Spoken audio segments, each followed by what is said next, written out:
ప్రతి సంసారంలోనూ మా కథలే వినిపించాలి.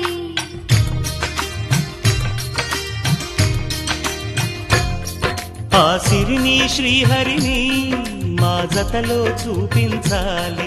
శ్రీకాంతుల కొలువంటే మా కాపురం అనిపించాలి. మా ముంగిలిలోన పున్నమి పూల వెన్నెల విరియాలి.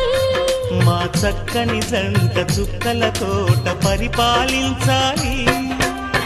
కలలో ఇలలో ఏ కన్యకి ఇలాంటి పతి రాడనిపించే వరుణ్ణే వరముగా ఇవ్వండి. కని విని ఎరుగని వేడుకతో వివాహం జరిపించాలండి.